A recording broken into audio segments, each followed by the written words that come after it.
interno. Então, vejam, porque essa parte prática que vocês já estão dando com a gente, da nova proposta do projeto pedagógico, é para sempre, né? Então, ela vai ficar. Então, já vão entender que vocês já têm alguma prática e quando pegarem de NPJ ou de outras disciplinas, quando se agrava de instrumento, já vão pressupor que vocês já tenham. Então, acaba sendo uma peça modelo, essas que eu estou fazendo com vocês.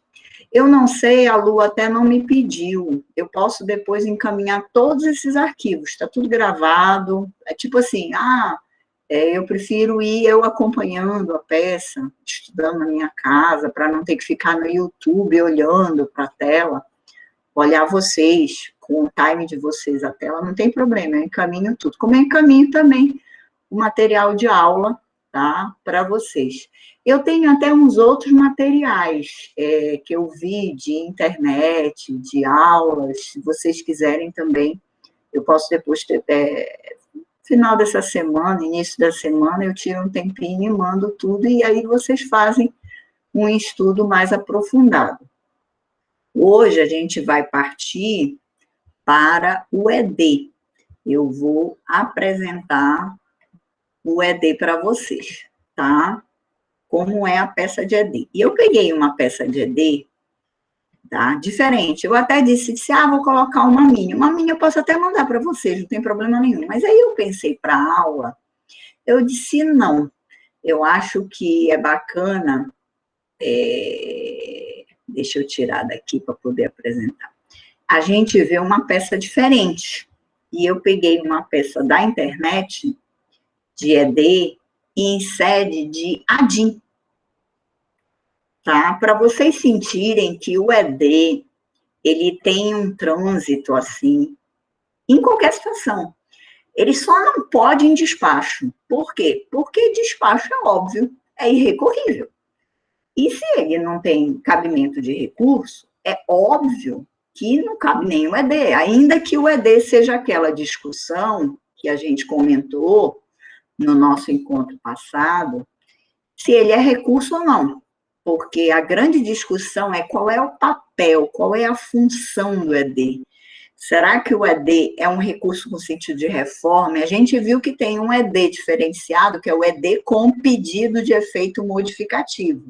Então, esse ED, naturalmente, já está pedindo para modificar, mas para ver como ele é estranho, que existe um ED com pedido de efeito modificativo. Então, os outros EDs não têm efeito modificativo? Essa que é a pergunta. Por quê? Porque ele é para integrar. É aquele ato do juiz que veio quebrado. Quebrado de quê? De raciocínio lógico. É uma omissão, é uma contradição, é uma obscuridade. Então, é aquele ato do juiz, ou sentença, ou acórdão, ou decisão interlocutória. Quando eu digo juiz, me entendam, desembargador, ministro, olha aí, é um ED que questiona a atitude do ministro Celso de Mello, relator da ADIM de inconstitucionalidade. A ADIM de inconstitucionalidade é boa, já é de inconstitucionalidade. A ação direta de inconstitucionalidade por omissão número 26. Então, veja, cabe lá no Supremo Tribunal Federal? Cabe no STJ? Cabe. Por quê? Porque qualquer ato do juiz pode ter vício. E esse vício de omissão, de obscuridade, de contradição, a necessidade de pré-questionar para ingressar com recurso especial extraordinário, eu vou usar que recurso? O ED. Então, o ED, por esse papel dele integrativo, que eu repisei muito no momento passado, que é um recurso muito utilizado, muito canalizado, ele tem essa faceta. Então, ele fica no meião. Eu até fiz a pergunta para vocês no último encontro, dizendo assim, mas se o meu cliente é o autor, por que eu vou entrar com ED que vai demorar mais? Por que eu não entro logo com a apelação da sentença que tem algum vício e já na apelação eu já jogo tudo ali, as cartas na mesa para o tribunal? Porque não pode. Eu até disse para vocês que vocês podem ter a boa vontade de contar com uma turma do tribunal muito bacana, que diga assim, legal, olha, ele não ingressou com ED, não fez a oposição de embargo de declaração, então eu aceito a apelação dele. E aí eu vou discutir tudo aqui na apelação, mas vocês podem ter uma turma reticente de abordar o instituto do quê? Da preclusão. De dizer, o caminho recursal no Brasil é do esgotamento. Ou eu posso dar um salto que nem canguru e pular para o Supremo Tribunal Federal. Quem dera, né? Tipo assim, hoje eu entrei com uma petição inicial, foi distribuída para a 10ª Vara Civil, eu não estou satisfeita com a sentença, eu posso pular para o Supremo Tribunal Federal, da sentença para o Supremo, e ingressar com recurso extraordinário, ou eu tenho que fazer degrau a degrau. Qual é o princípio que vigora no Brasil? É o do esgotamento das instâncias recursais. Então, da sentença, qual é o recurso cabível? Pressuposto recursal de cabimento? Apelação. Antes da apelação, pode ser que caiba o quê? O nosso assunto é D, porque a sentença pode ser omissa, contraditória ou obscura, ou ter um erro material, que a gente viu. Aí eu ingresso com o ED. Então, vejam, é um sistema de esgotamento quanto ao cabimento. Então, se dessa sentença ela está omissa, cabe o quê? Embargo de declaração. Mas como o novo CPC é um CPC à frente, é um CPC que diz assim, aproveitamento dos atos, instrumentalidade a toda forma, vamos adiante, então se permite a possibilidade, a viabilidade de discutir tudo, por exemplo, no agravo, de discutir tudo, por exemplo, na apelação sobre o quê? Sobre a sentença até omissa. Mas existe o Instituto da Preclusão, então existem decisões dos tribunais que não vão aceitar aquela matéria se vocês não tiverem feito a oposição de ED. Eu vou brigar com a cabeça dos magistrados? Claro que não, o meu cliente que vai sofrer. Então, vocês têm que ser técnicos. Hoje eu estou no escritório. Eu sou advogado público, eu sou procurador do Estado, eu sou promotor, promotora. O que é que eu tenho que fazer? Eu tenho que ler o ato do juiz, com muita calma. Aí eu tenho que classificar, tipificar. É despacho? Não tem recurso.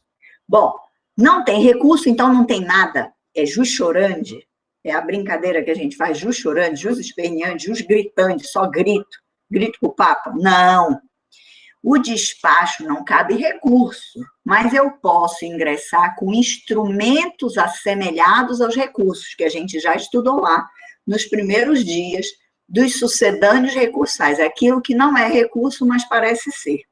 Por exemplo, eu posso entrar com uma correicional contra o juiz, eu posso representar contra o magistrado no Conselho Nacional de Justiça, então eu tenho outras tomadas, eu posso impetrar mandado de segurança, se for urgente, uma tutela de um direito iminente, tá? E assim vai. Bom, essa é a lógica, tá, do Brasil. Então, eu tenho que esgotar, se for recurso, e se não for recurso, se for despacho, é irrecorrível, e aí eu tenho que ver outro instrumento, tá? Ok? Perfeito, é isso. O que é que nós temos, então, que fazer? Afastar do despacho? Não, não é despacho. Aí eu tenho que ver, é sentença, é acórdão ou é decisão interlocutória? Se é decisão interlocutória, qual é o recurso? Se é decisão de juiz de primeira instância, agravo de instrumento. Ah, mas não é toda hora que se agrava. Eu tenho que ver se a decisão interlocutória é agravável, artigo 1015. Mas só que antes de eu agravar, se ela for agravável, eu tenho que ver, essa decisão interlocutória é omissa, é contraditória, é obscura. Ah, então não é caso logo de agravo, é caso de ED, embargo de declaração. Passando para a segunda situação, sentença. Eu tenho que ver sentença omissa, contraditória, obscura, erro material, problema com precedentes. Aí eu ED. Depois do ED que eu apelo, porque o cabimento de sentença é apelação. Acórdão, que é o caso que eu vou apresentar para vocês agora. Acórdão omisso, contraditório, obscuro, problema de erro material, problema com os precedentes, ED. É o que o advogado-geral da União, essa peça está disponível, é pública, está na internet, e é um caso bem interessante, porque é muito atual, vinculado ao problema LGBTI, tá? aos problemas da discriminação, do tom discriminatório que a sociedade passa, o problema da omissão parlamentar de implementação de uma tutela penal contra atos discriminatórios do grupo LGBTI, tá? Então, é bem interessante. Eu estou trazendo para vocês, olha só, é até um caso de uma ADIM, tá? Por omissão, e com o conteúdo dela penal, é a ausência de legislação, ou seja, da função do poder legislativo em termos de proteção em função dos atos discriminatórios promovidos para um grupo que hoje se sente discriminado na sociedade, ou se sente, não, acho que sempre se sentiu, LGBTI+, e a necessidade de como fazer a interpretação da Lei 7.716 de 89. Então, o tom discriminatório, a omissão parlamentar e a AGU, que é quem representa a facção do poder executivo no Brasil, vai tomar as dores e vai opor a D. A gente vai ver por quê. A omissão é contradição, é obscuridade. Então, antes de pensar no recurso, apareceu aí a instituição Advocacia Geral da União para fazer a oposição de um ED, de um acórdão. Então, cabe que recurso do acórdão, professora? Se for no TJE do acórdão, cabe que recurso? Especial, extraordinário para Brasília. Só que antes de ingressar com especial extraordinário, que é nosso próximo assunto hoje, que a gente vai começar, já começamos até um pouquinho das funções, para Brasília, eu tenho que ver se o acórdão do Tribunal de Justiça do Estado do Pará ou do Tribunal Regional Federal da Primeira Região, que é a nossa região, ou do Tribunal Regional do Trabalho da 8ª Região, se ele tem uma omissão, uma contradição, uma obscuridade, ou se eu preciso para questionar a matéria para levar para Brasília, para o STJ e para o STF, entenderam? Então, sempre é um degrau intermediário o ED, perceberam? Seja da sentença, seja do acórdão, seja da decisão interlocutória. Se houver omissão, contradição, obscuridade, alguma hipótese de cabimento do 1025, a gente tem que pensar primeiro em quem? No ED. E não nos outros recursos. Nem na apelação, nem no agravo de instrumento, nem no recurso especial, nem no recurso extraordinário. Então, é um degrau. Foi o que eu disse para você, mas, professora, eu errei. Eu acabei entrando logo com apelação e eu passei batido. Inexperiência, eu li o ato e não vi o problema. Beleza, vamos ver se a gente conta com a boa vontade do tribunal, lá na turma recursal, que entenda que ali pode se resolver tudo. Mas vejam, não ia existir o recurso de embargo de declaração à toa, então eu tenho que esgotar ele, eu tenho que usá-lo. Eu não posso contar com a boa vontade, com a situação de ter uma turma que pense em aproveitamento, instrumentalidade, eficiência, razoabilidade, proporcionalidade, ou seja, as normas fundamentais processuais do Código de Processo Civil brasileiro. A gente tem que pensar em evitar problema, e não em contar com boa vontade, ok? Vamos ver agora por que ele já é endereçado. Estão vendo bem, por favor? Só me deem um ok aí. Tá legal? Beleza. Professora. Obrigada, Fernando. Obrigada, Carlos. Excelentíssimo senhor ministro Celso de Mello, relator, ou seja, eu já vou apontar para o próprio prolator da decisão. Para quem proferiu a decisão. Se foi de uma sentença, para o juiz da sentença. Se foi uma decisão interlocutória, para o juiz ou para o ministro ou para o desembargador da decisão interlocutória. E aqui, para o relator do acórdão, da ADIM por omissão. Então, excelentíssimo senhor ministro Celso de Mello, porque eu estou dizendo que o ato dele tem um defeito, que o ato dele proferido no voto do acórdão tem um problema. Aí, vejam, eu escolhi, aí vocês vão dizer, o que é isso, professora, que começa aí liberdades fundamentais e criminalização de condutas discriminatórias, isso daqui eu vou marcar, tá? Para vocês acompanharem. O advogado da Geral da União fez uma ementa, ele fez um resumo impactante sobre o que vai ser o conteúdo dos embargos de declaração. Isso é comum? Não. em peça recursal. Mas, às vezes, é tão gritante, é algo para a sociedade, é algo que afronta, que foi uma ilegalidade, assim, algo que uma inconstitucionalidade, uma ilegalidade, assim, tão gritante, que a gente usa. Professora, a senhora já usou? Já usei, assim, até frase.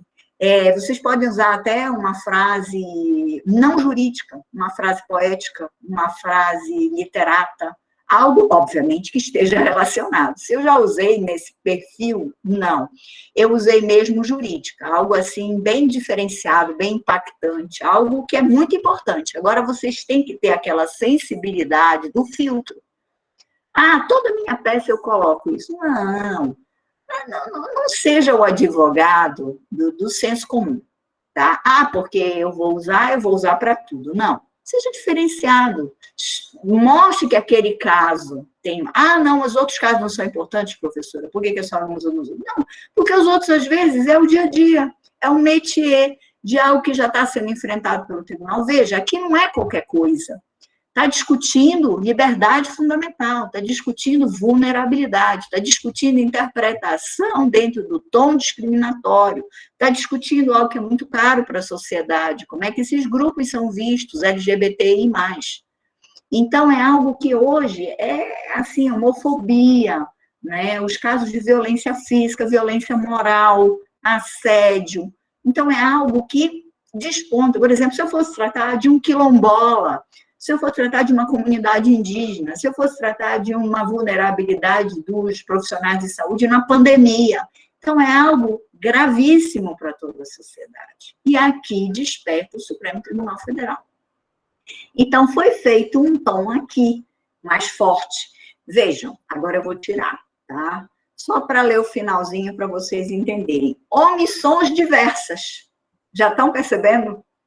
Então, ele vai discutir aí algo que parece, que eu ainda não li o restante da peça para vocês, que está trabalhando alguma necessidade de esclarecimento, porque ficou uma omissão. Olha aqui o final. Pedidos de esclarecimento diversos com efeito integrativo. Olha, nosso encontro de segunda.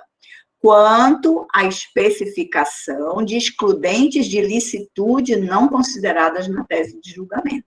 Ou seja, está entendendo o advogado-geral da União que o acórdão foi omisso e que ele vai opor embargos de declaração. Vejam a técnica, não é interpor embargos de declaração. Toda vez que você falar no recurso de embargos, a gente vai estudar uns outros embargos depois, embargos de divergência, segunda-feira.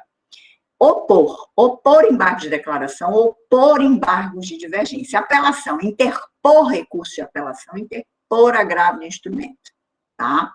Então, o advogado-geral da União, no exercício das suas prerrogativas constitucionais, ou seja, ele já está demonstrando a legitimidade dele aqui, ó, entre parênteses, artigos 103, parágrafo 3º e 131 da Constituição da República. Outra coisa, eu me bato muito em mestrado e doutorado, em peça prática.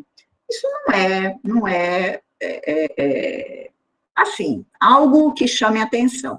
Mas se vocês quiserem ser muito técnicos, a Constituição não é federal.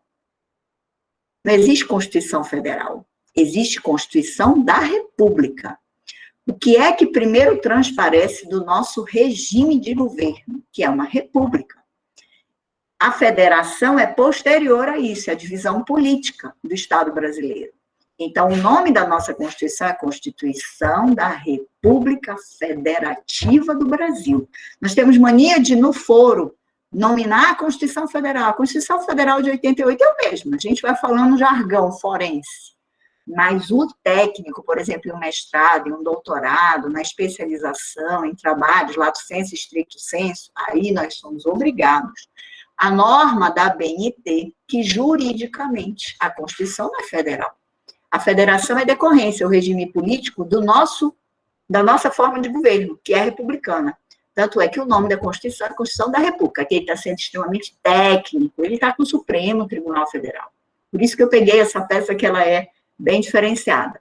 Então, a Constituição da República vem respeitosamente, o respeitosamente é estilo, opor embargos de declaração em face do acórdão proferido no dia 13 de junho de 2019 por essa Corte Suprema, nos autos da mencionada ação direta, cujo inteiro teor veio a ser publicado no dia 6 de outubro. Por que ele está indicando a publicação? Para ver a tempestividade.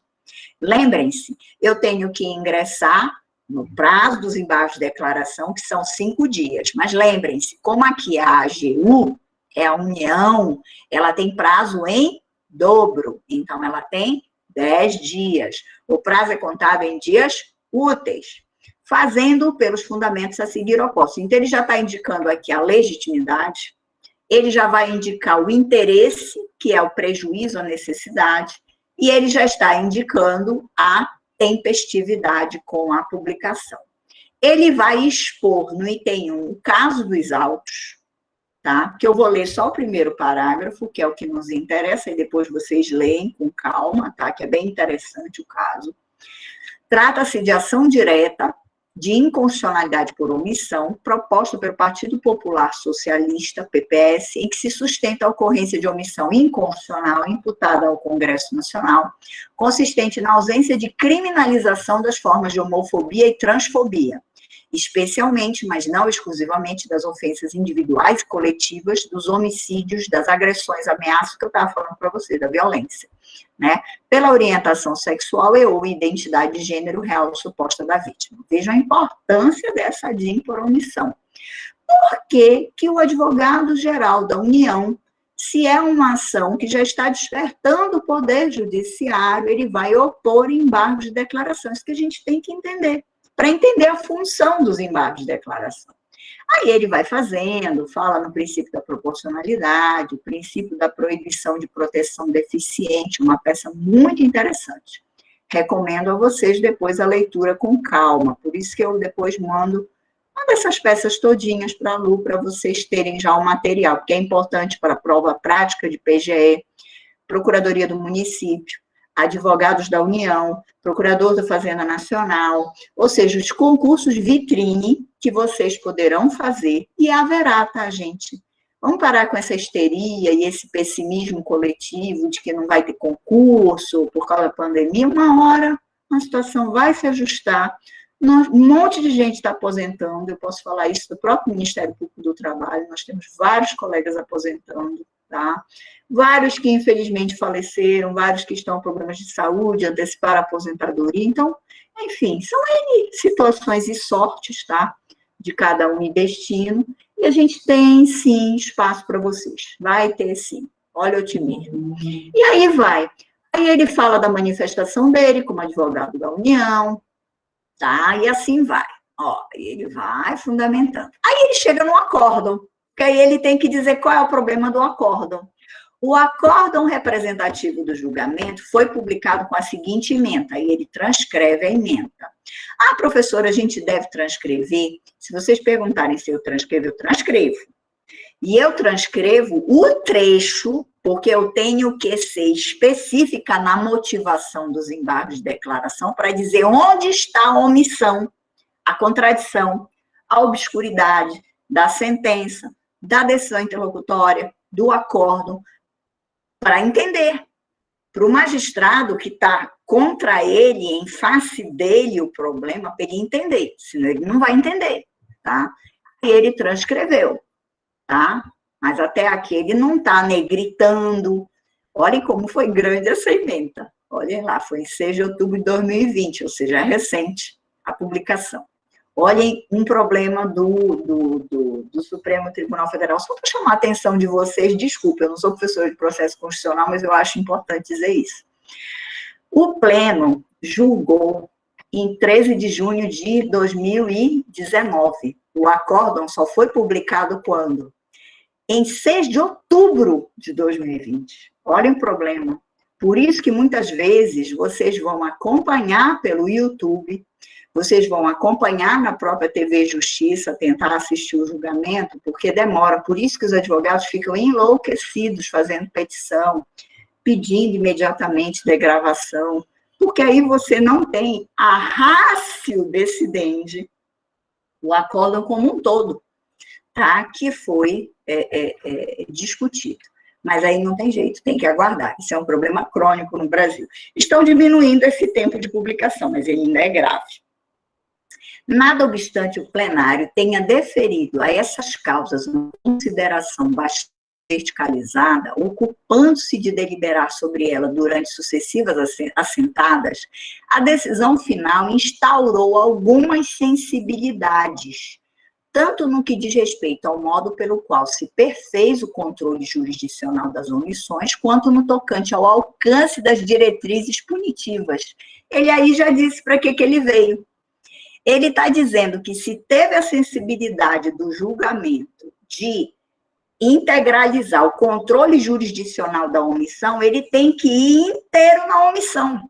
Ele tem que dizer quais são todas as omissões. E se ele também diz qual é a diretriz punitiva da homofobia ou transfobia, ele tem que dizer todas as diretrizes do ius puniendi do Estado, porque senão o Estado vai ter um déficit depois de lacuna, um déficit interpretativo. E a hora de interpretar, quem tem essa missão de intérprete da Constituição é o Supremo Tribunal Federal, então ele tem que fazer o papel dele 100%. Ele não pode deixar a omissão, porque aí eu sou juíza lá de Paraupebas, eu sou juíza de Belém, eu sou juíza de São Luís, eu sou juíza lá de Porto Alegre. Eu depois não vou saber como julgar a causa, porque o Supremo não me forneceu todo o alcance interpretativo. Perceberam? Então, o ED, ele vai demonstrar quais são os déficits nessa decisão, é uma decisão longa, então, logicamente, ela pode ter omissões, porque somos seres humanos e nós podemos ter problemas. Eu não estou dizendo que foi julgado do tal ED. Eu disse para vocês que é um recurso extremamente não bem canalizado, eu diria, porque a maior parte dos julgadores entendem que já foi esgotado o padrão dele de todo julgamento, que não vai ter omissão, não vai ter obscuridade, não vai ter nenhuma contradição. E o embasamento do Advogado-Geral da União é na LIMBD, é na Lei de Introdução às Normas do Direito Brasileiro, que qualquer deliberação interpretativa tem que ser dito motivo. Esse artigo da Lei de Introdução às Normas do Direito Brasileiro é importantíssimo. Hoje a LIMBD, ela deve ser um grande guarda-chuva de estudo de vocês e de atuação prática. Por quê? Porque ali está a motivação. O magistrado, ele não está discutindo a motivação só pela Constituição, lá no artigo 93, inciso 9º, ou pelo CPC, quando diz que é obrigatória a motivação de todo e qualquer ato, tanto do advogado, quanto do membro do Ministério Público, quanto do juiz, no 489, que é para todos nós a motivação. Se eu peço, eu tenho que motivar. Ele está dizendo que é uma cartilha também para quem? Para o magistrado. Então, a LIMBD trabalha isso. Trabalha para o administrador público, trabalha para o Poder Judiciário, para o Poder Executivo e para o Poder Legislativo, para qualquer instituição do país, inclusive nós, advogados e advogadas. Então, ele está dizendo que, pela LIMBD, tem que dizer tudo, tem que detalhar.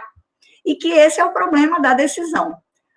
Antes dele também inferir mais argumentos profundos, ele vai discutir a legitimidade recursal do AGU para poder opor embargos de declaração, para ele não ter um problema de juízo de admissibilidade, porque aí o Supremo ia dizer, não, você é parte legítima, eu nem conheço dos embargos de declaração. Aí ele vai partir para o cabimento do ED. Olha aqui a contradição. Ele já está apresentando outro elemento. Eu disse para vocês as omissões, e agora ele está apresentando um outro elemento, a contradição entre o juízo de cabimento da omissão e a solução aplicada, que foi a interpretação conforme. Aí ele vai dizer onde que tem a contradição. Na visão dele, claro. Eu não estou dizendo que ele está certo. Eu estou dizendo que na visão dele. E vai embora. Olhem como é grande o fator da contradição. Aí, olhem, em alguns aspectos, olhem o que eu disse para vocês que a gente faz. A gente está negritando. O negrito, ele não deve ser para atacar, porque negritar é uma forma de ataque. O negrito tem que ser uma forma de um estilo respeitoso, de uso nas peças práticas, no sentido de você chamar atenção para aquela situação que é a mais importante. Eu negrito, às vezes eu coloco o quadro, tá? Aquele por forazinho, aquele retângulozinho, tá? Para chamar a atenção, dizer assim, olha, uma peça longa, eu estou chamando a atenção, esse é um ponto de destaque. Ele está chamando a atenção aqui por causa do vício de contradição que gera um prejuízo à racionalidade da função judicial, tá? A importância. Aí ele trabalha, olha aqui, nota de rodapé, doutrina. Ah, professora, eu sou obrigado a fazer nota de rodapé em peça prática? Isso não é mestrado, não é doutorado, não é especialização? Não são. Professora, a senhora usa nota de rodapé? Depende, às vezes eu uso, às vezes não uso. Como é que eu faço quando eu cito doutrina? Eu, muitas vezes, coloco no corpo da peça. Eu citei lá, por exemplo, Fred Dias Júnior, Leonardo Carneiro da Cunha, ou Paula Sarno Braga, tá? Um doutrinador, ou José Carlos Barbosa Moreira, aí eu coloco entre parênteses. Mas vocês devem fazer referência para demonstrar que existe. Ah, mas eu suponho que o ministro do Supremo já tenha lido tudo. Não, isso não existe. Em toda peça, você tem que demonstrar qual é a sua fonte. Por mais que nós tenhamos alguém do outro lado que já leu tudo, que saiba tudo, nós temos que demonstrar a fidelidade ao que nós estamos demonstrando com conhecimento científico. E citar, seja uma citação médica, então eu estou falando até do não jurídico, que pode acontecer numa peça, eu já fiz citação, uma citação médica, tá? Uma citação psicológica, uma citação psiquiátrica, uma citação jurídica, todas elas vocês têm que discriminar a origem, ou seja, a fonte, a causalidade, tá? Quando o grifo não é de vocês, vocês coloquem assim, grifou-se para demonstrar que foi você e não foi o autor da citação. E assim vai. Então, vejo que é uma peça importante para vocês aprenderem. E aqui, continuando, olha aqui as omissões. Então, esta peça do Advogado-Geral da União, ela tem apenas uma hipótese de cabimento. Ele já usou a contradição e agora ele vai usar as omissões. Aí vai embora, olha aí só, discutindo o que é o alcance do racismo. Aí deve ter aí racismo estrutural, vai embora. Tá? Que eu li, mas não fiquei tão preocupada com o conteúdo, eu estou mais preocupada para vocês entenderem, mas depois leiam o conteúdo, que é muito importante. Depois a adequação para demonstrar a omissão, tá? Adequação das condutas típicas de discriminação, de preconceito, de racismo. Ele menciona até, olha só, casos estrangeiros, olhem só, um caso que foi discutido nos Estados Unidos, em 584, o Masterpiece Cake Shop versus a Colorado Civil Rights. Então, vejo que é uma peça, até com fonte de controle de convencionalidade, de rácio, de direito internacional, porque é o Supremo Tribunal Federal. E aí vai embora. Vamos lá para o final. Pedidos. Cuidado muito aqui, tá? Em face do exposto, o Advogado-Geral da União postula o reconhecimento da legitimidade, ele está discutindo aí o quê? O juízo de admissibilidade da peça de embargos de declaração. Vai dizer legitimidade, interesse, cabimento, tempestividade da peça, ok? Aí depois, que sejam acolhidos os embargos, tendo em vista a contradição, que ele colocou lá ao norte, tendo em vista que sejam acolhidos os embargos, as omissões, olhem aqui a omissão, que sejam acolhidos os embargos, tendo em vista as omissões, termos em que pede deferimento. Aí assina, vejam, é a assinatura eletrônica, que interessante. Tudo bem? Então, esta é uma peça que eu apresentei para vocês, depois posso remeter.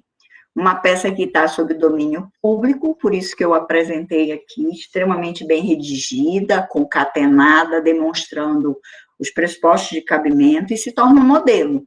O que é que ela não tem aí que poderia conter a mais? Um pedido de pré-questionamento. Por que não tem? Por que o Advogado-Geral da União não pediu pré-questionamento nessa peça? Porque ele já está no Supremo. A gente pede o pré-questionamento em sede de embargos de declaração quando nós estamos no TJE e no TRF.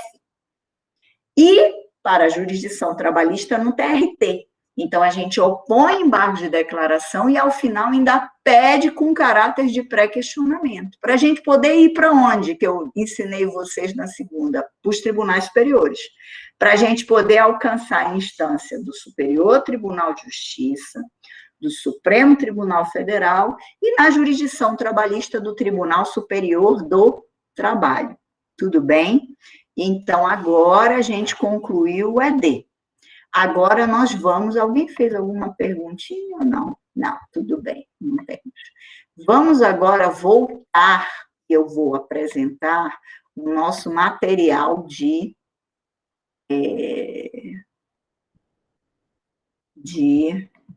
recurso especial e recurso extraordinário. Vamos lá.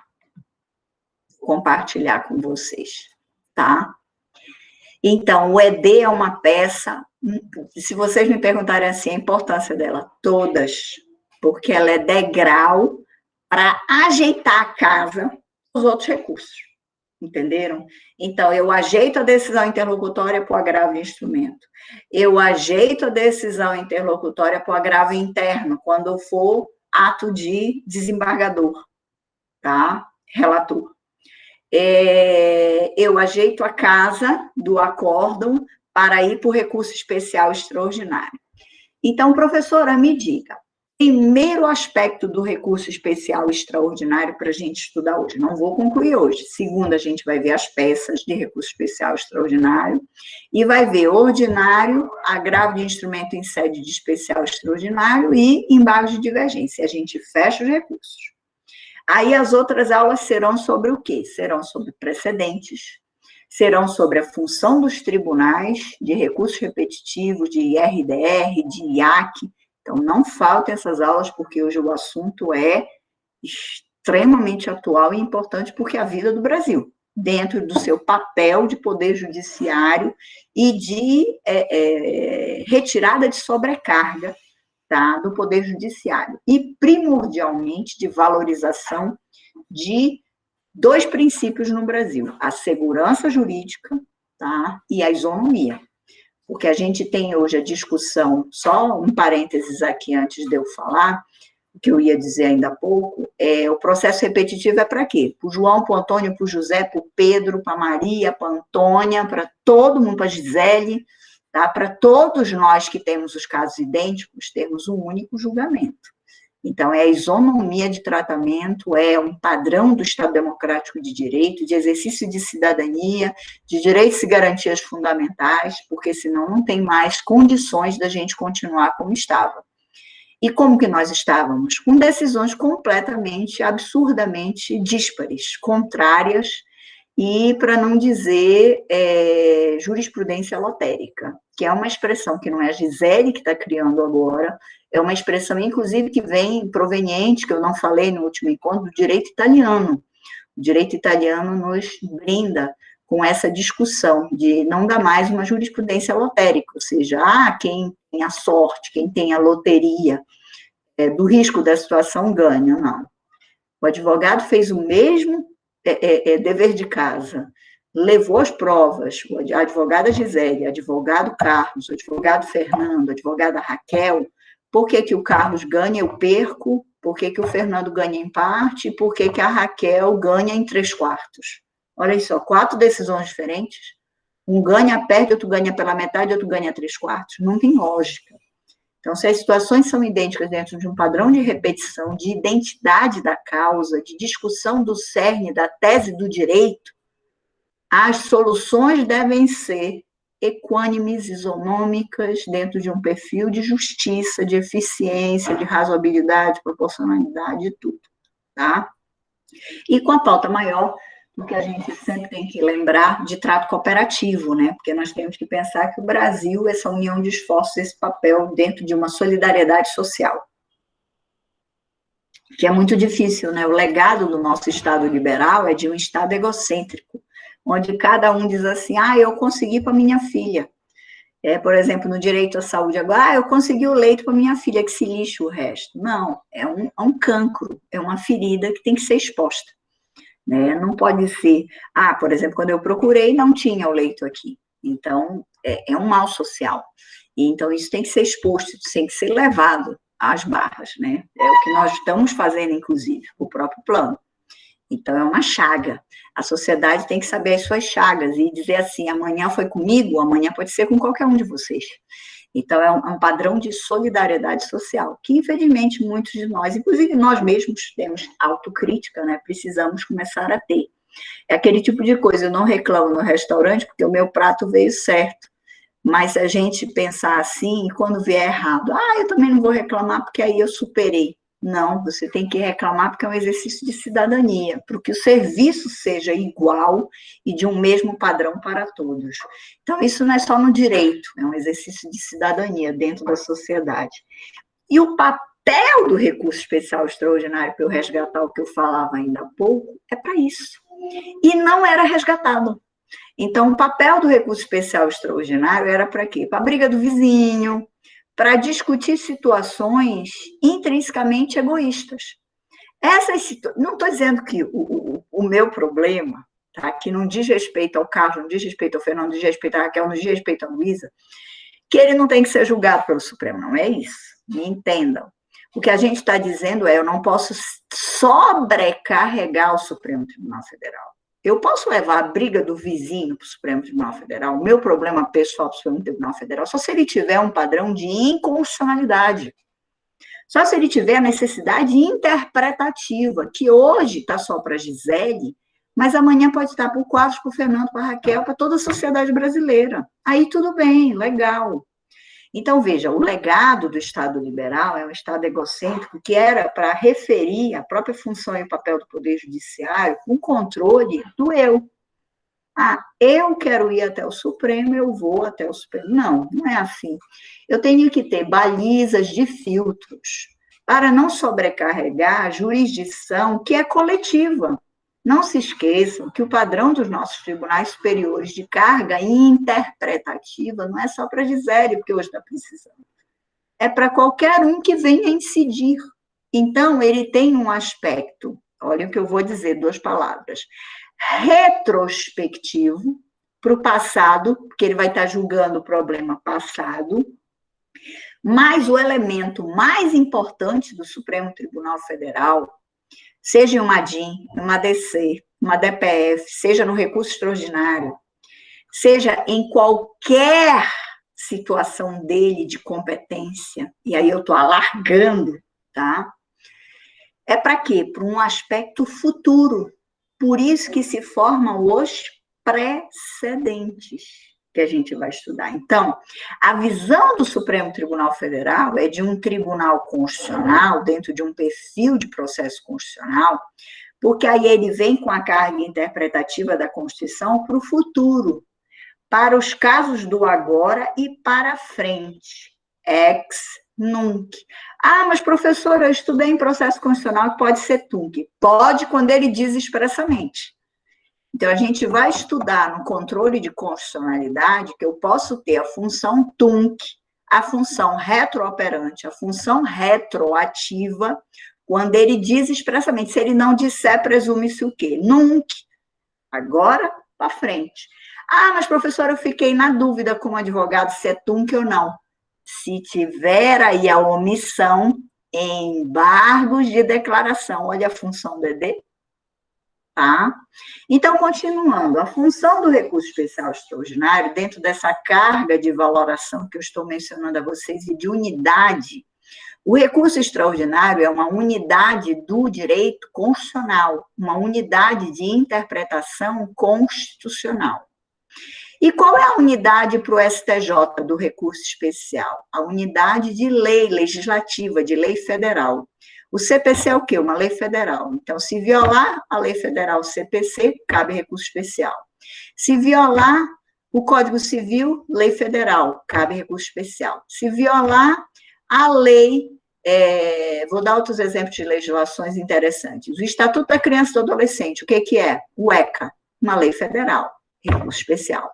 Se violar o Código Penal, lei federal, recurso especial. Então, perceberam?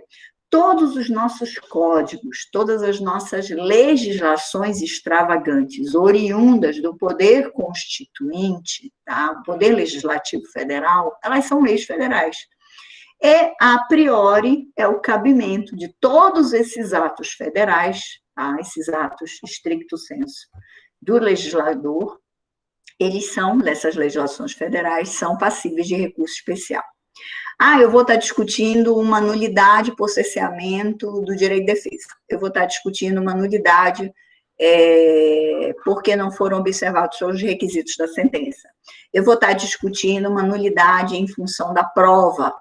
Eu vou estar discutindo a nulidade de um depoimento testemunhal. Tudo isso é para o cabimento do recurso especial. Só que eu tenho um dever de casa.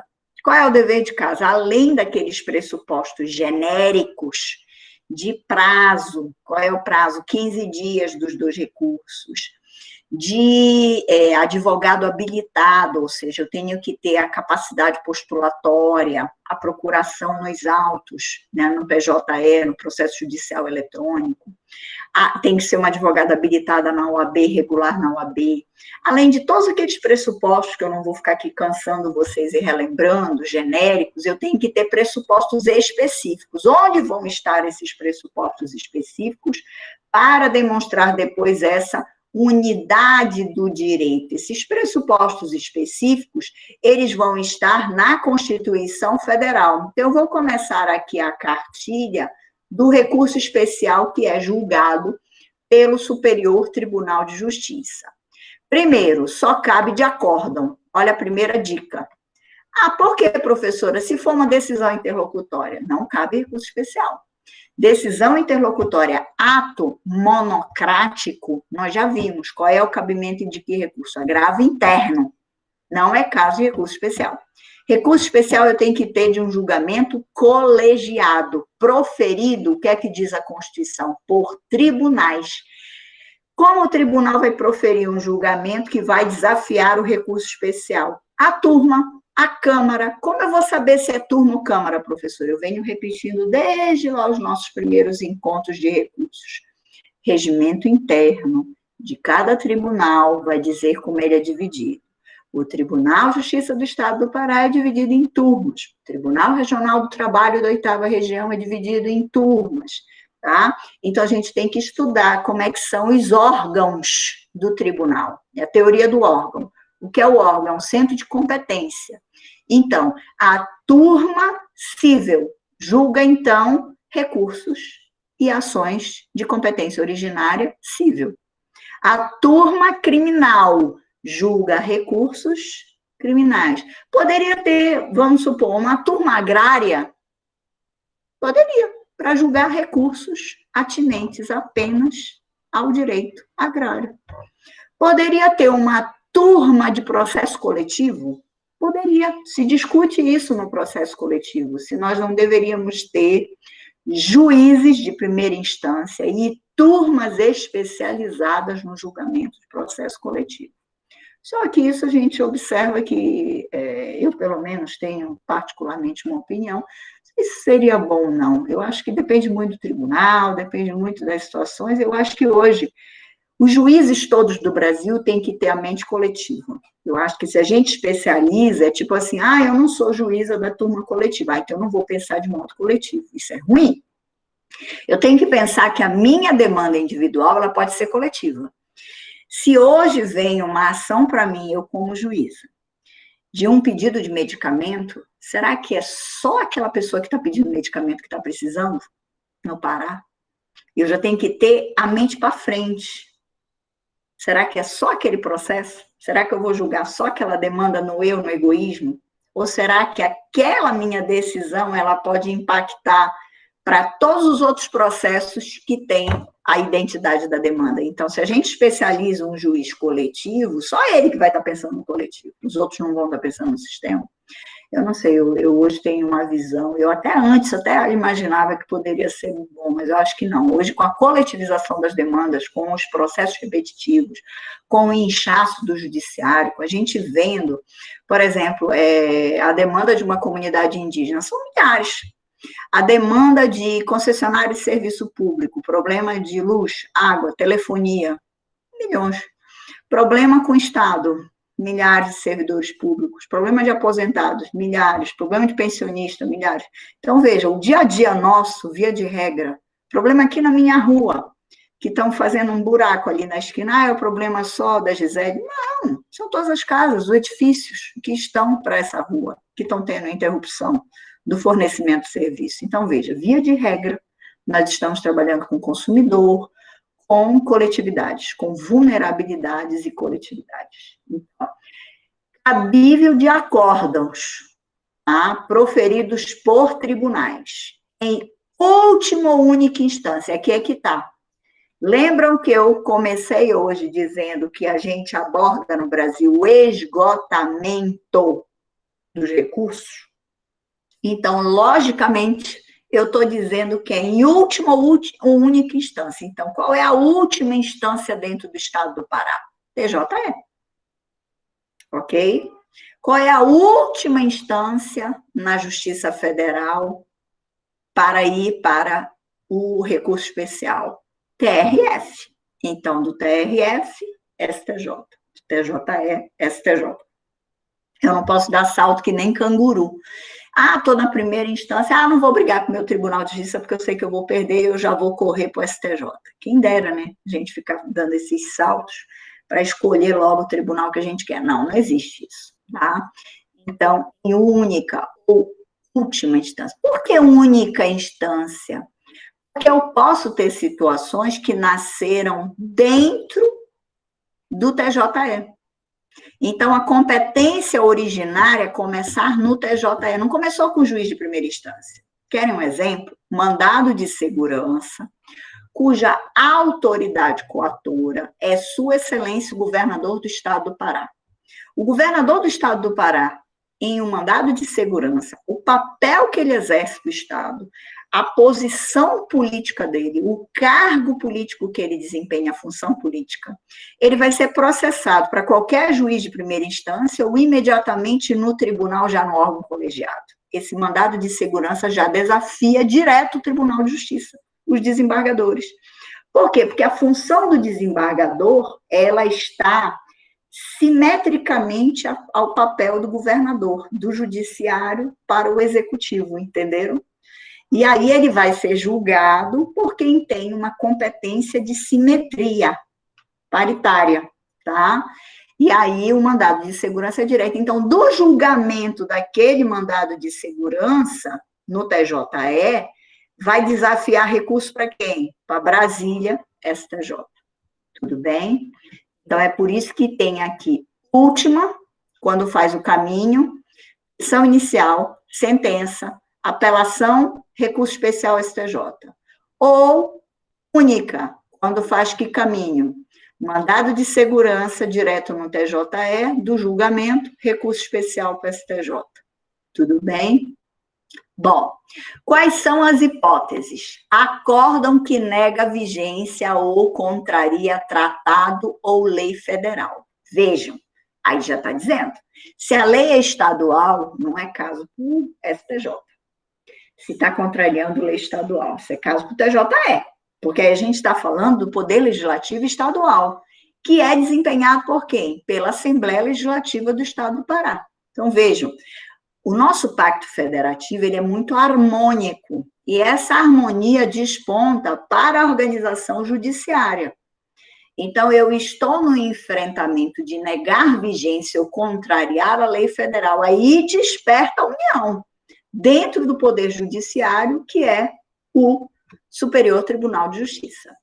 Acórdão que dá validade a ato de governo local contestado em face de lei federal. Não mais lei de governo local, objeto de recurso extraordinário desde a emenda constitucional 45. Não é lei de governo local, é ato de governo local. Quando disse ato de governo, eu coloquei esse entre parênteses aqui, não lei, está dizendo que pode ser um ato do Poder Executivo. Vou dar um exemplo. Pode ser um convênio que foi editado pelo governador do Estado do Pará. Então, não é só lei oriunda do Poder Legislativo local, entenderam? Porque antes da emenda 45, que alterou a Constituição da República, havia aí no 105, letra B, havia escrito lei de governo local. Então, lei era oriunda do Poder Legislativo. Quando passou a ato de governo local é qualquer ato oriundo do Poder Executivo ou do Poder Legislativo. E, por último, a linha C, acórdão que dê interpretação divergente daquela que tenha dado qualquer outro tribunal do país. Então, eu vou parar aqui, que isso é o mais importante do recurso especial. Eu vou, professora, ingressar como advogada, eu vou interpor um recurso especial. Eu tenho que fundamentar em quê? Em uma dessas hipóteses. Então, eu tenho que ter que requisitos de admissibilidade. Primeiro, já vimos o pré-questionamento, a matéria tem que ter sido debatida antes. Que matéria? Discussão de lei federal. Discussão em quê, professora? Qual é o cerne da discussão? A discussão ou é negativa de vigência, ou é contrariedade, ou é interpretação divergente. Vamos por partes. O que é negar vigência? É violar. O tribunal ter violado uma norma federal. O tribunal violou o artigo do contraditório do CPC, negou vigência a uma norma, a um artigo de lei federal, que é o CPC. Quando ele negou o contraditório, ele não me ouviu, ele não mandou intimar a parte que eu estou aqui representando como advogada, ele negou o contraditório. Vou até o Supremo Tribunal Federal. Por que eu ainda não estou falando do Supremo Tribunal Federal? Porque eu estou falando que existe uma norma no CPC. Então, estão percebendo que o meu exemplo cabe em que recursos? Especial e extraordinário. Tá? Mas eu ainda não estou falando do extraordinário, vamos ficar no especial. Hoje é o nosso papel aqui discutir as hipóteses de cabimento. Então, negou ao artigo artigo 9º e 10º do CPC, que transborda o contraditório. Perfeito. É uma norma federal, negou vigência, eu vou com o meu recurso especial. Tenho a letra A. Quando é que eu tenho a letra B? Quando eu tenho o choque de um ato do governo local. Quando diz governo aí, está falando independentemente, não é só o legislativo local, mas está falando do executivo também incluído, contestado em face de lei federal, ou seja, a lei federal diz diferente do que disse aqui no quintal do Estado. Essa que é vulgarmente explicando para vocês. Então, o poder local escreveu diferente do poder federal. Entendido? Aí teve choque. Quem é que ganha na federação? A União ou o Estado? Claro que é a União. Perceberam aí a lógica? É um problema, a letra B do cabimento do recurso especial é um problema de pacto federativo. É um problema entre Estado e União. Ok? E a letra C, o que é que representa na Constituição da República? Representa um problema entre tribunais. É um problema, de novo, do Pacto Federativo, mas é dentro do Pacto Federativo sob a ótica do Poder Judiciário. Eu não posso ter, por exemplo, o Tribunal de Justiça de Minas Gerais, o Tribunal de Justiça do Rio, o Tribunal de Justiça de São Paulo, o Tribunal de Justiça do Pará, cada um dizendo o que bem entende sobre lei federal. Eu tenho que ter uma unidade na Federação Brasileira quando se pensa em poder judiciário. Isso já é em prol de quê? Isonomia e segurança jurídica. Então, o recurso especial se presta. Letra A, o ataque direto à lei federal. Letra B, um problema entre União e Estado. E letra C, um problema entre os poderes judiciários dos estados. Ou seja, por isso que eu escrevi aí, entre parênteses, divergência externa. Eu vou mencionar a divergência jurisprudencial. A jurisprudência do Rio de Janeiro, que atrita com a do Pará, que atrita com a de São Paulo, que atrita com a da Bahia, que atrita com a do Rio Grande do Sul. Professora, como é que eu espelho no recurso especial, a divergência jurisprudencial. A divergência jurisprudencial, vocês vão espelhar colando do repositório oficial, não é qualquer jurisprudência. Eu vou pegar qualquer revista, eu tive acesso lá à biblioteca do próprio Tribunal de Justiça, eu peguei qualquer... Não, existe o chamado repositório autorizado de jurisprudência. Como eu vou saber isso, professora? Entrando na página do tribunal. Hoje, isso não é um problema, tá, meus caros? Era um problema na minha época, eu me formei, porque nós tínhamos milhares de revistas no Brasil, revistas não credenciadas, revistas não autorizadas, revistas que eram jogadas, tá, para ver se é colando, vendendo, lucro, né? Vejam que o mercado jurídico é um mercado que gera uma lucratividade, a gente sabe disso, então, cada qual ia pensando nos seus interesses. Então, hoje, nós temos esse cuidado, o tribunal em cada página coloca, e hoje não é mais um fator de tantos problemas, porque eu posso acessar o próprio tribunal, a própria fonte oficial, aí eu já vou juntar o acórdão na íntegra, já vou juntar ele inteiro, então, isso já foi facilmente superado com o fenômeno da nossa inteligência de internet, da inteligência artificial. Bom, agora eu vou, de propósito, pular e vou para o recurso extraordinário. O meu papel é dizer o âmbito do texto constitucional. Olha aqui o texto constitucional para o recurso extraordinário. O recurso extraordinário está em que artigo da Constituição? 102, inciso 3º. Acórdão que contraria dispositivo da Constituição. Então, eu digo assim, o acórdão do Tribunal de Justiça do Estado do Pará, oriundo da primeira turma cível, ele contraria o artigo 93, inciso 9 da Constituição da República. Que é o 93, inciso 9 da Constituição da República? Nada mais é do que o dever de fundamentação, o dever de motivação. Se a decisão não estiver motivada, ela não atrita só com a Constituição, perdão, com o CPC, atrita mais grave ainda com a Constituição, porque é um princípio que está da fundamentação das decisões do Poder Judiciário na Constituição da República. Então, mais do que o recurso especial, cabe recurso extraordinário. Professor, eu estou com uma dúvida, eu escolho entre o especial e o extraordinário ou eu ingresso com os dois? Qual é a resposta que vocês responderiam se fossem professores? O que é que acham? Ingressa com os dois. Já tivemos prova, inclusive, da Procuradoria-Geral do Estado do Pará, em que a prova prática era para elaborar 2 recursos, o recurso especial e extraordinário, porque tinha cabimento. Eu estou dando um exemplo para vocês. O meu exemplo anterior foi de contraditório. O contraditório também está na Constituição, professora? Claro, devido processo legal, ampla defesa. Então, contraditório e ampla defesa também está na Constituição. Então, cabe recurso especial e extraordinário? Sim. O recurso especial, eu vou dizer, o ataque à lei federal, o recurso extraordinário, o ataque à Constituição. Agora, olha o que eu vou dizer.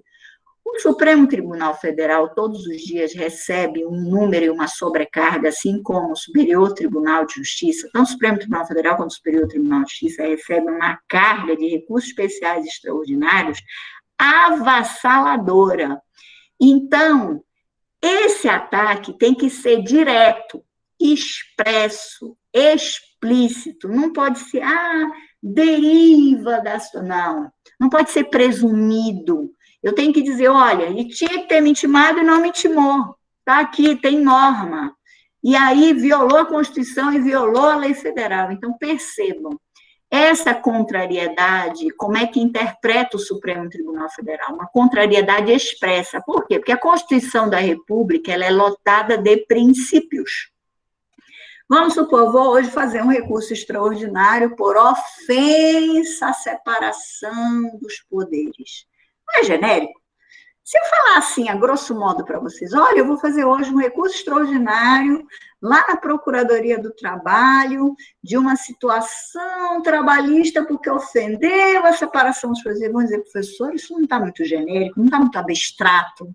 Então, essa abstração não cabe recurso extraordinário. Vocês vão ver que existem N súmulas onde diz assim, não cabe recurso extraordinário quando a contrariedade não for expressa, súmula tal. Não cabe recurso extraordinário quando a matéria não for pré-questionada de modo expresso e explícito. Não cabe recurso extraordinário por isso, isso, isso, isso. Não cabe recurso extraordinário de reexame de fatos. Por que que não cabe recurso extraordinário de reexame de fatos? Porque o recurso extraordinário é para a tese do direito. É para a interpretação da violação, olha o que diz aqui, da Constituição. É para observar o acórdão que declara a inconstitucionalidade de tratado ou lei federal. Olha essa hipótese B aqui, de cabimento de recurso extraordinário. Por que existe essa hipótese B de declaração de inconstitucionalidade de tratado ou lei federal? Quais são os tipos de inconstitucionalidade que existem no Brasil? A de controle abstrato, e a de controle concreto. A de controle abstrato, como é que ela é exercitada, como é que ela é desempenhada? A DIN, a DC, a DPF, direto no Supremo. Por quem? Pelos legitimados do artigo 103 da Constituição da República. Presidente da República, Procurador-Geral da República, mesa da Câmara, mesa do Senado, vai embora, né? Ok. Então, eu estou falando aqui da inconstitucionalidade de carga abstrata ou é da inconstitucionalidade incidenter tantum de carga concreta? É aquela inconstitucionalidade que vai juízo a juízo. Então, se é uma inconstitucionalidade que nasceu no TJE Pará, quem é que vai dar a palavra final sobre essa inconstitucionalidade de lei federal? Tem que ser um órgão da União. Qual é o órgão do Poder Judiciário da União Federal que dá a última palavra em leis federais e a inconstitucionalidade dessas leis federais? É o Supremo. A lei federal, quem dá a última palavra é o STJ. A inconstitucionalidade sobre, acerca da lei federal, quem dá a palavra? Supremo Tribunal Federal. Viram a diferença? Quem dá a última palavra da interpretação à unidade do direito federal, STJ. Quem dá a última palavra, quem nos fornece o canal interpretativo, o canal de unidade do direito constitucional e a interpretação de uma inconstitucionalidade ou não de uma lei federal, é o Supremo Tribunal Federal. Letra C, outra hipótese de cabimento. Acórdão que julga válida lei local ou ato de governo contestado em face da Constituição. Então, eu tenho um convênio editado por Sua Excelência, o governador do Estado do Pará. Ele editou esse convênio. Esse convênio diz respeito a um tributo estadual. Vamos colocar aqui um tributo estadual? Me dê aí o nome de um tributo estadual. IPVA, Imposto de Propriedade Veicular, se bem que isso daí seria até com uma parceria com o DETRAN, mas enfim, um tributo estadual. Não vou entrar no mérito mais disso, tá? Este ato do governo local, do convênio, que diz respeito a um tributo estadual, ele pode desrespeitar, ele pode descumprir os princípios do sistema constitucional tributário federal. Então, eu posso criar aqui no meu quintal, no estado do Pará, eu sou governadora hoje do estado. Eu digo assim, olha, eu sou super criativa, eu, governadora do estado do Pará, vou criar toda uma normatividade completamente diferente do que está expresso na Constituição Federal. Lembrem-se, lição de direito constitucional, o poder constituinte estadual decorre do poder constituinte federal. Logo, ele tem que render as homenagens a todos os princípios, a todas as regras que estão dispostas na Constituição da República. Então, eu não posso ter um ato, uma lei de governo local que atente à Constituição da República. E, por fim, A última hipótese, eu não posso ter um acórdão que julga uma lei local se ela está contestada em face de lei federal. Aí vocês vão dizer, mas, professor, essa hipótese eu não entendi, que foi introduzida em 2004 pela Emenda Constitucional 45. Por que não é lei local em face de lei federal? Por que que não é no STJ? Por que que é no STF? Alguém arrisca? Por que que lei local, por exemplo, esse convênio, ele está sendo contestado em face de uma lei federal que legislou para todos os estados brasileiros. Por que que a competência é do Supremo e não do STJ, que é quem diz a unidade de lei federal? Por que que é no Supremo? Alguém arrisca? Qual é o papel aí? O papel é de discussão entre a lei local, contestada em face de lei federal, do pacto federativo interpretativo. Quem vai dar a última palavra, em termos de Constituição, é o Supremo.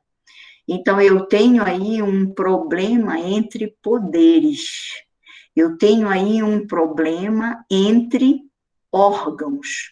Então, quem vai dar a palavra nesse métier do Pacto Federativo, este é vou dizer para vocês, essa letra D aqui, ela é colocada constantemente em prova objetiva de concurso e de OAB, porque nós somos induzidos a ler, aí a entender que a competência é de quem? Superior Tribunal de Justiça. A competência não é no Superior Tribunal de Justiça. A competência é para dizer que quem diz naquele parâmetro é a lei federal sobre a lei local, porque na Constituição diz que a competência é da lei federal. E quem é que interpreta quais são as competências dentro do texto constitucional? O Supremo Tribunal Federal. Por isso que é do Supremo Tribunal Federal. Essas são as hipóteses. Professora, agora que a senhora já falou das hipóteses do recurso especial e das hipóteses do recurso extraordinário, problemas, vamos lá, para a gente encaminhar para o final da aula de hoje. Número 1, se eu tipificar errado no meu recurso especial, o Superior Tribunal de Justiça e o Supremo Tribunal Federal conhecem do meu recurso, por exemplo, eu coloquei letra D e era letra A, não tem problema, o que interessa é o conteúdo da peça. Agora, claro, tentem ser técnicos. E, professora, segundo problema, eu devo ou não cabe colocar concomitantemente a linhas. Por exemplo, se eu tiver um caso no meu escritório que contraria a Constituição e que tem um problema de lei local versus lei federal, eu coloco as alíneas A e D. Se eu tiver um caso no meu escritório que dificilmente irá ocorrer, com as alíneas A, B, C e D, concomitantes, eu coloco as 4. Coloquem.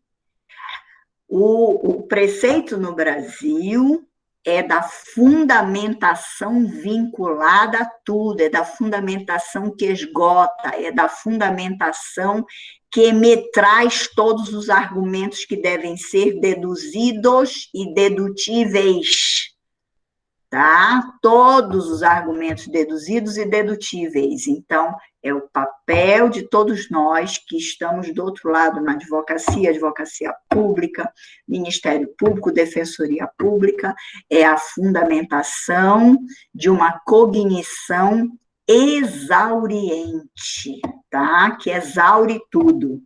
Então, se eu tenho, mais do que nunca, minha peça está muito bem embasada para o Supremo Tribunal Federal conhecer, mais do que nunca para o Superior Tribunal de Justiça conhecer. Via de regra, aí já é a parte prática que eu vou dizer para vocês aí, mais de 20, 25 anos lidando com isso. Que nós vamos ter a letra A e C, via de regra, tá? E também no Superior Tribunal de Justiça nós vamos ter, via de regra, a letra A e C. É mais difícil a letra B e é mais difícil aqui no Supremo Tribunal Federal as letras B e D. Mas pode acontecer, tá? Quem é advogado tributário já observou várias fases do Brasil, tá? E aí eu estou falando de um contexto histórico que não é tão distante, que é recente, de ter problemas de PIS, COFINS, de convênios, tá? Como eu dei o exemplo, que aí nós vamos ter esses outros norteamentos de fundamentação vinculada tanto para o recurso especial quanto para o recurso extraordinário. Essas eram, para não cansar vocês, as primeiras facetas de fundamentação, tá, do recurso especial e extraordinário. Lembrem-se que eu estou falando dos pressupostos específicos, que nós temos os pressupostos genéricos dentro de tudo aquilo que a gente já estudou na nossa pauta. Samanta vi aqui que fez uma perguntinha. Professora, ao final da aula, você poderia tirar uma dúvida? Posso sim, pode falar, Samanta. Sem problema algum, seja bem-vinda. Pode formular sua pergunta. Samanta? Samanta? Ela me abandonou. Pode fazer, Samanta, porque eu já concluí aqui essa parte primeira. O que é que a gente vai trabalhar no próximo encontro? Nós vamos trabalhar as peças, onde aí eu vou traçar o perfil de tempestividade, de para quem endereça, a fundamentação eu volto, se tem custas, não tem custas, porte de remessa e de retorno, aí a gente vai embora. Pode falar, Samanta, fique à vontade. Oi, professora, é que eu não podia abrir o microfone, eu estava digitando a pergunta. Sem problema. Eu queria lhe perguntar porque eu não entendi muito bem quando a senhora falou sobre a questão dos efeitos lá do controle concentrado e do controle difuso, porque certo. eu não entendi eu não consegui ouvir bem o que a senhora falou, mas eu entendi que a senhora tinha falado que o efeito era ex nunc. Sim, olha lá. Deixa eu dizer, a Lei 9868 de 99, que trabalha o controle de constitucionalidade, ela fala que pode ser nunca ou tuque. Quem é que vai ditar a regra? O Supremo. Mas, olhem só, o que é que diz também a própria LINDB? Vamos fazer uma interpretação sistemática, porque eu disse ainda há pouco e reafirmo. Quem vai dizer é o Supremo. Então, ele tem uma demanda em ADIM, ele tem uma demanda em ADC, ele vai dizer se vai ter o efeito retroativo ou se vai ser dali para frente, respeitando as situações jurídicas constituídas, enfim, ato jurídico perfeito, direito adquirido, né, e até uma eventual coisa julgada, que é um grande problema tributário. Imagine, 1.000 contribuintes ingressando com ações no Brasil inteiro, ganhando as suas coisas julgadas, vamos supor, aí vem uma ADIM, no Supremo Tribunal Federal e fala completamente diferente do que eram essas coisas julgadas. Apanha a situação de todos esses contribuintes ou não. Ou indúbio pró-contribuinte. É o mesmo preceito que indúbio pró-réu. Isso é uma discussão seríssima na seara tributária, tem dissertações de mestrado, tese de doutorado, contribuinte é a parte mais fraca, é igual consumidor. Se eu estou só ganhando o corpo gigante da tua pergunta. Vamos lá. Então, o Supremo, ele tem um papel e uma função. Ele tem que dizer para a sociedade brasileira qual é o efeito daquela decisão dele, senão é de a omissão. Ele tem que dizer se é tunc ou nunc. E o tunc é passar que nem um trator por situações constituídas, porque é o retorno ao status quo ante. Se eu ganhei o dinheiro, eu devolvo. Se eu recebi o bem, eu devolvo, porque se vai mudar a minha situação, eu já estava com a situação o quê? Segura, constituída. Vamos supor, se foi um crédito alimentar, eu vou devolver alimentos, não se devolve alimentos. Então, essas situações, via de regra, o Supremo, quando ele é omisso, alguém não ingressa com ED, se pretende o quê? O nunc, porque é o respeito dentro da LINDB às situações constituídas, ato jurídico perfeito. Agora, qual é o papel do Supremo que disse a Lei 9868 de 99? Diga o efeito. Isso é uma discussão gravíssima com os constitucionalistas. Hoje, diga se é interpretação conforme, se é sem redução de texto, aqueles elementos todos que vocês estudaram do direito constitucional, das técnicas constitucionais para se operacionalizar o controle de constitucionalidade, que o Brasil abordou, fez essa abordagem do Tribunal Constitucional Federal Alemão, de Supremas Cortes, enfim, e até de alguns parâmetros de common law que se discute hoje. Então, isso é muito grave. Eu não posso entender uma extensão tunc para trás sem o Supremo dizer expressamente. Então, é nesse parâmetro que eu digo para vocês. Vocês precisam ter esse norteamento do Supremo. Se não tem, é D, como eu trouxe o ED perante o próprio ministro Celso de Mello. Diga, Samanta, pode continuar. Professora, pois é, mas aí a minha dúvida era justamente nessa Lei 9868, no artigo 27, que ele fala dessa possibilidade de modulação de efeitos, né? Isso, que o Supremo tem que dizer expressamente. Pois é, pela leitura que eu tive, né, é que a regra seria o ex-tunc, mas que o Supremo pode exercitar o tunc. É isso que eu estou dizendo. E eu ainda estou dizendo um pouquinho mais, Samanta, que o Supremo hoje, para ele espancar a dúvida para a sociedade brasileira e para os magistrados do Brasil inteiro, é até criticável esse 27 da Lei 9868 de 99, ele dizer que na omissão é nunc. É nunc como? Teve interpretação conforme, então vocês como advogados, vocês têm que estar antenados. Por isso que eu falei nos informativos do STF na segunda, informativos do STJ, informativos do TST, para quem milita na advocacia trabalhista. Por quê? Porque a gente tem que entender a decisão. Qual foi? Não é entender ementa, é isso que eu quero dizer. O precedente no Brasil, oriundo do Supremo Tribunal Federal, que é aqui a pergunta da Samanta, e uma pergunta importantíssima para a gente sedimentar, para ter o cimentozinho e entender o que quer dizer, não é assim, eu li a ementa, já sei o que é. Não, não sabe nada. Você não está dizendo, não está sabendo se lá dentro do acórdão do Supremo tem uma interpretação conforme, tem sem redução de texto, o que é que quer dizer? Então, o que é que a gente tem que entender? O que é que disse o legislador? Ele disse nunc na regra, tunc na exceção. O que eu tenho que ler? Se as técnicas todas elaboradas no voto estão explícitas para entender qual é o nível de interpretação, qual é a carga interpretativa. É nesse padrão, viu, Samanta? E a crítica hoje até é que o Supremo tem que ser o mais explícito possível, porque ele que vai irradiar o canal interpretativo para o Brasil inteiro. Então, o papel dos ministros do Supremo Tribunal Federal no controle de constitucionalidade é importantíssimo, é o de unidade do direito e mais, porque o Brasil não adotou a coisa julgada administrativa. Então, a última palavra é mesmo do Poder Judiciário brasileiro. E leia-se, do Supremo Tribunal Federal. Então, é muito importante esse canal interpretativo do que quer dizer a modulação de efeitos. Nós temos, inclusive, eu recomendo a vocês a leitura de textos a respeito de modulação de efeitos e até livro. Nós temos o livro da professora Tereza Arruda Alvim, que é maravilhoso acerca da modulação de efeitos. E é um assunto que, por exemplo, hoje, com a pandemia, nós temos lives só sobre modulação de efeitos. Qual é o papel do Supremo Tribunal Federal? Se ele tem feito esse dever de casa, como são as motivações, as cargas interpretativas. Então, é, assim, o ouro da discussão de controle de constitucionalidade. Tá? Se quiserem, até eu posso mandar um artigo acerca de modulação de efeitos que eu tenho, tá bom? Para vocês. Mas é por aí. Mas, Samanta, você tem dois tipos de controle hoje no Brasil. Vamos lá. O controle abstrato, que é esse que eu estava falando, que aí recai em que lei? A Lei 9868, que é o artigo que a gente estava comentando, tá? 27, 28, lá da Lei 9868. E tem o controle abstrato. O controle abstrato, ele é incidenter tanto.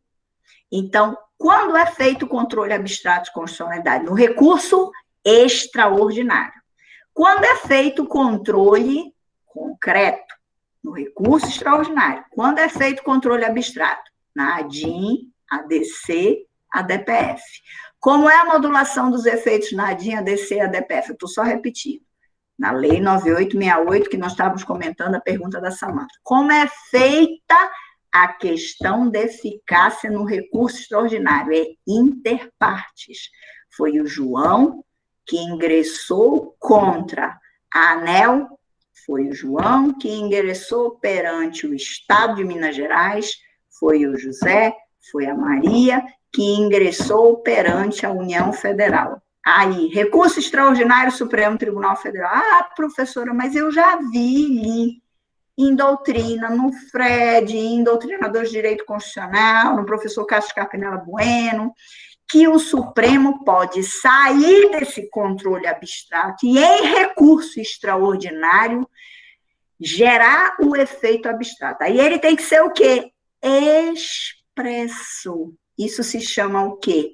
Objetivação do recurso extraordinário. Porque o recurso extraordinário não foi criado para isso.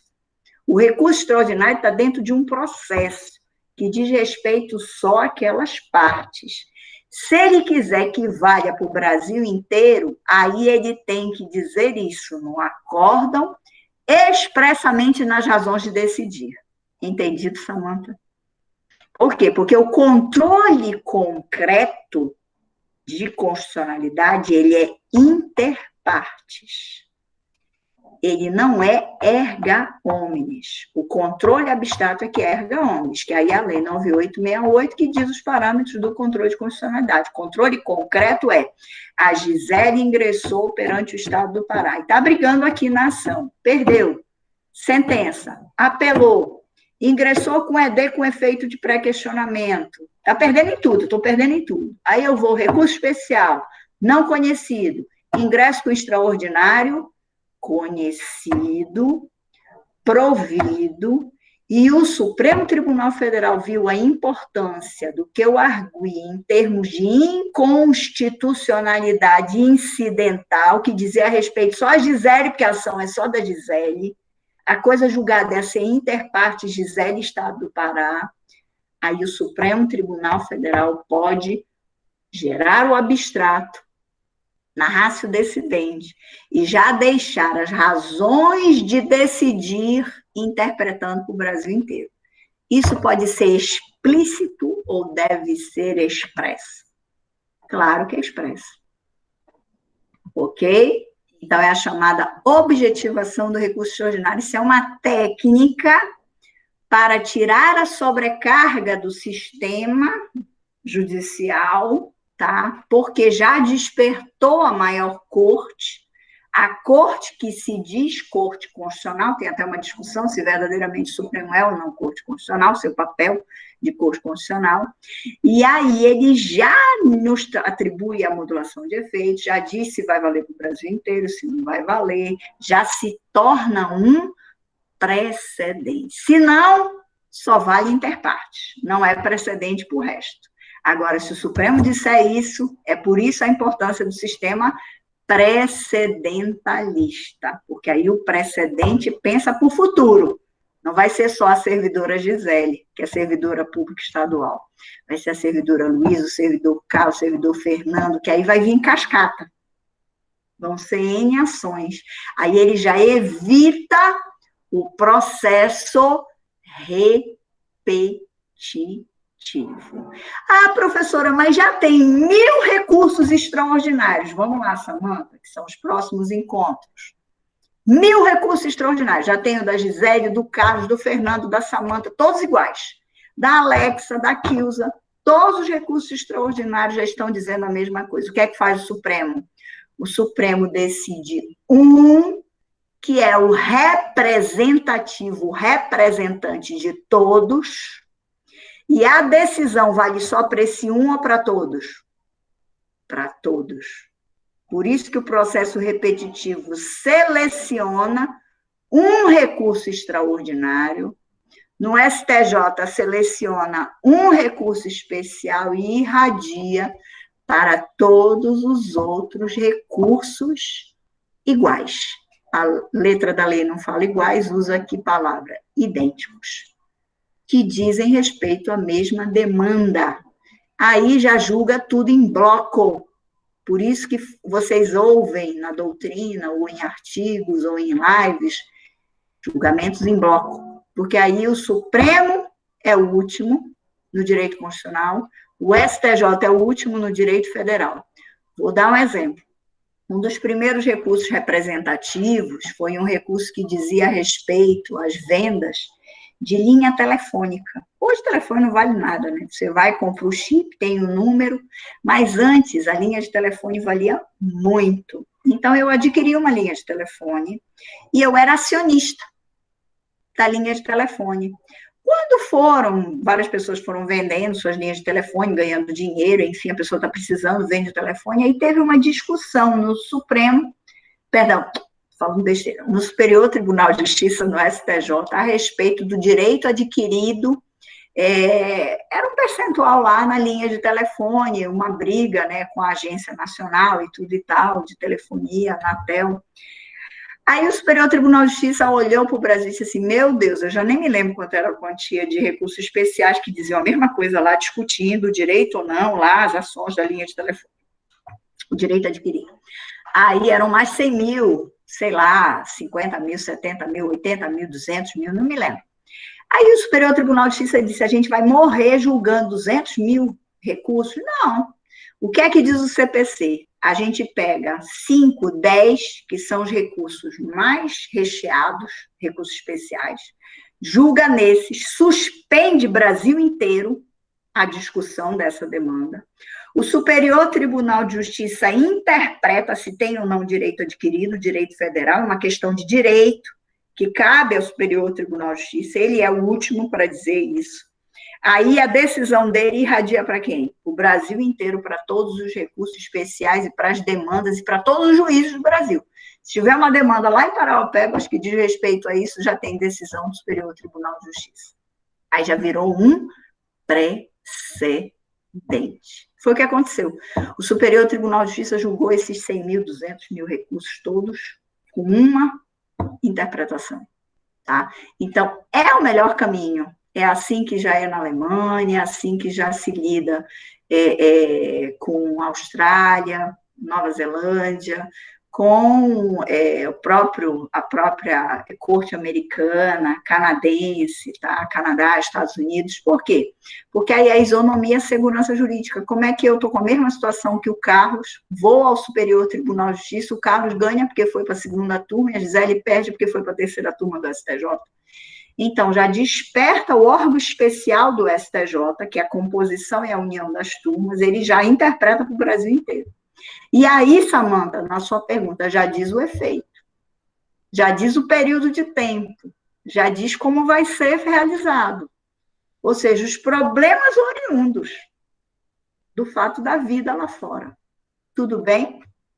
Então, por hoje, com a pergunta da Samanta, a gente conclui. Segunda-feira eu estou com vocês e a gente já continua no assunto das instâncias extraordinárias e conclui. Diga, Lu, pode falar, Luísa. Eu fiz a pergunta aqui no chat também. Bom dia, desculpa, eu não vi. Bom dia. Eu queria saber se... Abstrativização do controle difuso. Eu não queria falar essa palavra, toda vez eu me engato na fala, brincadeira com vocês. Mas é isso sim. É também chamada objetivação do recurso extraordinário, são os nomes, tá? Objetivação do recurso extraordinário, sinônimo, ou abstrativização do controle difuso. Perfeito, é isso mesmo. Ele acaba se tornando abstrato, mas ele, na essência, na raiz, no início, na causalidade, ele não era concentrado, ele não era abstrato. Ele era, o nome já disse, difuso. Ele era interpartes, ele era incidental, ele dizia a respeito só aquelas partes do processo. Mas se viu a importância, a relevância da demanda, se viu um requisito específico do recurso extraordinário, a repercussão geral, que eu vou falar de repercussão geral segunda-feira, a repercussão, a relevância para a sociedade, para a comunidade, para o Estado, tá? Aí o que é que o Supremo diz? Diz, já vou fazer o dever de casa direto. Eu vou sair do difuso e vou tornar abstrato. Vou sair para o difuso e já vou dizer a interpretação para todos e tudo. Erga omnes. Tudo bem? Perfeito, Lu, obrigada. Tá bom? Então, bom restinho de semana aí. Na verdade, essa pergunta era da Samantha, essa última. O que eu ia perguntar era da avaliação, se a gente tem alguma ideia de quando é que vai ser. Pois é, eu falei com o João e a gente está comentando que eu estou preocupada com o baixo quórum da turma, tá? E também a visualização. Tudo bem, vocês não poderem, pandemia, tá tudo tão estranho. Mas era o que eu estava dizendo do início da aula, Lu, que pelo menos visualizarem, né? São assuntos importantes. E a vida de vocês prática, enfim, amanhã é o processo como um todo, super importante para o processo do trabalho, processo penal, para todos os processos, processo tributário, consumidor, essencialmente. E, enfim, eu estou vendo que as turmas estão... Eu até estava perguntando, o Carlos me falou, o Fernando, que isso está geral, são todas as disciplinas, está muito difícil. Mas eu estou dizendo que vocês têm até que ver em grupos e tudo. Aí, o que eu pensei com o João? A gente fazer só uma avaliação, que aí eu até fiz um calendáriozinho com o João aqui, a gente estava trocando uma ideia, até por causa dos meus problemas, mas a gente não ficou tão deficitário. Aí, olhem só, aula. A gente está tendo hoje, né, que é 19, aí 24, 31 de maio, 7 de junho. Eu consigo acabar o programa. Aí a prova, 14 de junho, e um trabalho, mas um trabalho não é aquele trabalho para, vai me fazer uma peça enorme, não é isso. Dia 18 de junho, para entregar o trabalho, que seriam, assim, questões polêmicas, para vocês darem uma pesquisada, uma estudada, para tentar motivar. Seria um trabalho. Eu até pensei com o João de fazer um trabalho aí, vocês abrindo a câmera, falando, mas aí eu vi que eu não tenho muitos encontros, né? Por causa aí desses meus problemas, e aí eu digo, não, é melhor abortar. Vamos fazer até 18 de junho escrito, pode ser em grupo ou individual, eu vou decidir isso, tá? Que é para motivar vocês para essas questões recursais bem importantes, tá bom?